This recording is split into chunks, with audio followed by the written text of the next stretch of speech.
Prospect Resources Arcadia Project is among the largest hard rock lithium projects globally and could become the lowest cost spodumene producer worldwide. So I wonder that Prospect already found a number of potential partners with deep pockets. We speak to Managing Director Sam Hosack today to get the latest on this exciting and unique lithium play. Welcome, Sam. Thank you very much for having me. Sam, as we last spoke at the beginning of this year, please give our audience a short recap of what the Arcadia Project is about and also shortly remind us of the outcome of the feasibility study you published at the end of last year. No problem. Thank you very much. Arcadia Project is based in Zimbabwe, and Prospect Resources is an African-focused battery minerals business. And we have the Arcadia Project, which is currently the 7th largest hard rock deposit. So it's got global significance and has been at the forefront of the DFS assessments in terms of fully exploiting the commercial benefits of the petalite and spodumene deposit. So at this stage, we have a definitive feasibility study in the market with a net present value of $710 million and a really strong operating economics with the average EBITDA in the first 5 years of $168 million. Really strong cash flow and delivering an internal rate of return of 71%.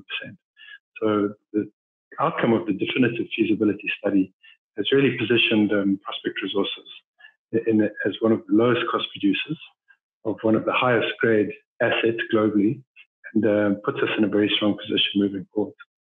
Okay, that's certainly very impressive numbers already. But now Prospect recently published news that might have a significant impact on the project economics again, namely that the company might be able to almost double the petalite recovery. Please give us some details on that. Absolutely. The lithium products that are in our ore body are fundamentally spodumene, which is well used in the battery minerals sector, and petalite, which is in high demand, particularly in Europe and Asia.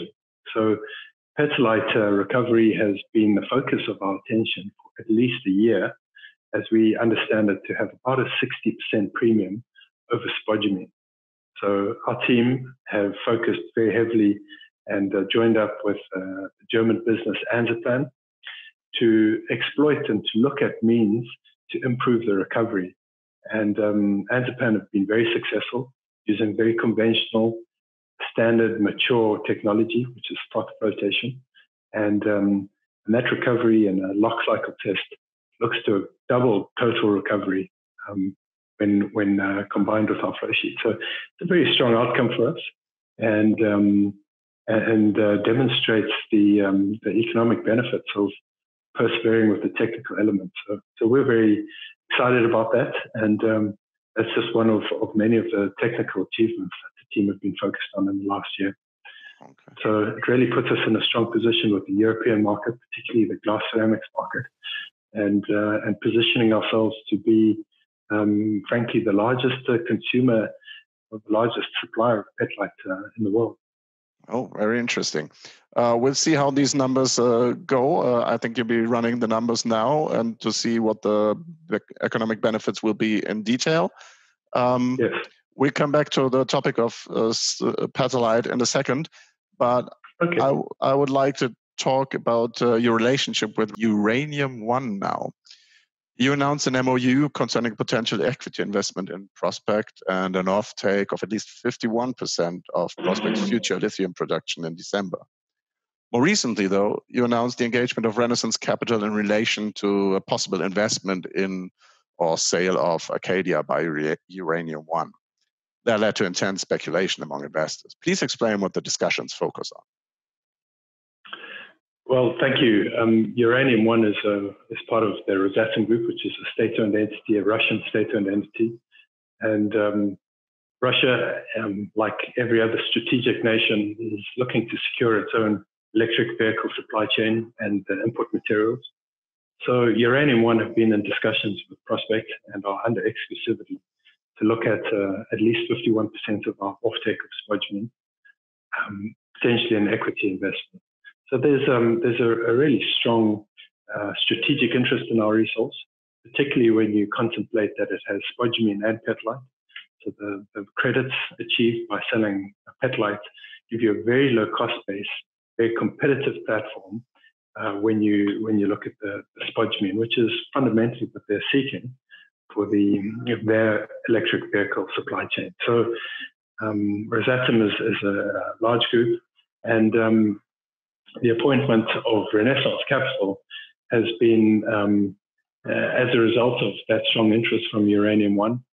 And Renaissance Capital have a large African and a large Russian footprint, very familiar with our commodity and our sector, our region, and of course the counterparty, Uranium One. So Renaissance Capital, very strong partners, and we believe their appointment is self-explanatory, particularly given the strong interest from Uranium One, and particularly during COVID-19 times. It's good to have someone in Moscow able to meet up with and to develop these discussions materially for us. So I hope that gives your audience some impression of the level of interest and the level of excitement from our team, and certainly the manner with which we're taking it so seriously by appointing an advisory. Okay. Certainly very interesting developments there. We'll be watching to see how it goes and for further announcement on that. But as I said, we're going to talk about petalite again, because back in April, Prospect also signed an MOU concerning potential offtake agreement with the private group Sibelco for the company's petalite project. COVID-19 related delays aside, what is the progress in that respect? The progress has been tremendous. Sibelco, based in Europe, between Holland and Belgium, very mature business. They've been in the petalite sales and distribution business for over 40 years. They really understand the market. They are a very strong counterparty, and so our negotiations with them have been very focused. And considering that this will be the largest petalite offtake agreement, it's taken us time to be focused and to extract the key details. But the good news is that the key commercial terms are now finalized, and we're at a stage now where we're in the contract implementation phase. We're looking to get the contract out and to move forwards with Sibelco as a partner. Okay, so that looks good. But apart from all the discussions going on with the potential partners, what are your plans for the remainder of 2020? How do you want to create further value for your shareholders? We've been very consistent about increasing our offtake, which is a discussion with Uranium One and with Sibelco, to the position that we would be fully forward sold in our offtake. Our negotiations with Afreximbank on the debt and the project finances has become very fundamental and is progressing smoothly. So our focus will be between those two elements on the project side. And in terms of working closely with Renaissance Capital and the negotiations with Uranium One, should there be M&A style activity. So we're very excited about the second half of this year. A lot of pent up energy and expectation, and we've worked very hard as a team to put ourselves in a strong position to take Prospect into the second half of this year and to gain some of the successes we've been detailing here today. Okay, so to sum up, why should investors, in your personal opinion, think about investing in Prospect Resources at this point in time? Sure. We believe very strongly as a management team in our project. It's certainly one of the lowest cost projects and one of the largest globally significant projects in the world, and certainly the most advanced in Africa. It's got the dual benefits of having petalite and spodumene, which means exposure to more than one sector, which has been hugely attractive in our negotiations and useful in our negotiations with Sibelco, as well as with Afrexim and Uranium One. So we think that we've got the tier one partners that you would expect as a shareholder and investor for a business like ours.